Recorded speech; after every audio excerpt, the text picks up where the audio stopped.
In today's video, I'm going to teach you how to trim and cut video in Davinci Resolve using shortcuts. Davinci Resolve is a powerful video editing software that's favored by professionals and amateurs alike for its robust features and user-friendly interface. Let's get started by launching Davinci Resolve on your computer. Once the app is open, you'll see a list of your existing projects.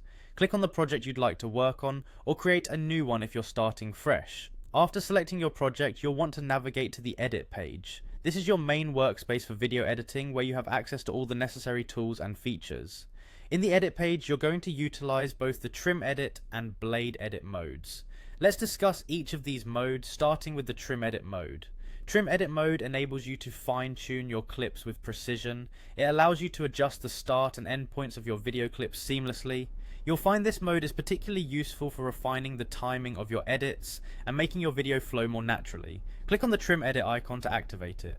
Once you're in Trim Edit mode, you can drag the edges of your video clips left or right, tightening or loosening the ends. This action will adjust the duration of your clips without affecting others in the timeline, providing a smooth result. Now let's move on to the Blade Edit mode, which is another fundamental tool in your editing arsenal. The Blade Edit mode allows you to cut your video into pieces. This method is beneficial when you want to remove sections from the middle of a clip or create jump cuts for a more dynamic edit. To activate it, simply click on the Blade Edit icon. With this tool, you can click on any point of the timeline to create a cut. Once you've split a clip, you can delete any unnecessary portions or rearrange segments to craft your desired sequence. While working in these modes, remember to take advantage of the keyboard shortcuts available in Davinci Resolve. They can save time and make your editing process more efficient.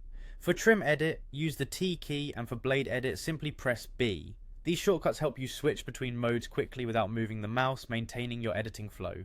As you grow more comfortable with trimming and cutting, you'll find that these skills are essential to refining your videos and enhancing storytelling. So, practice using the Trim and Blade Edit modes regularly to develop a keen eye for detail and timing. Feel free to pause the video and try these techniques out on your own timeline. Rewind if you need to reinforce any step, and don't hesitate to explore other features and tools Davinci Resolve has to offer. Thanks for watching, and happy editing.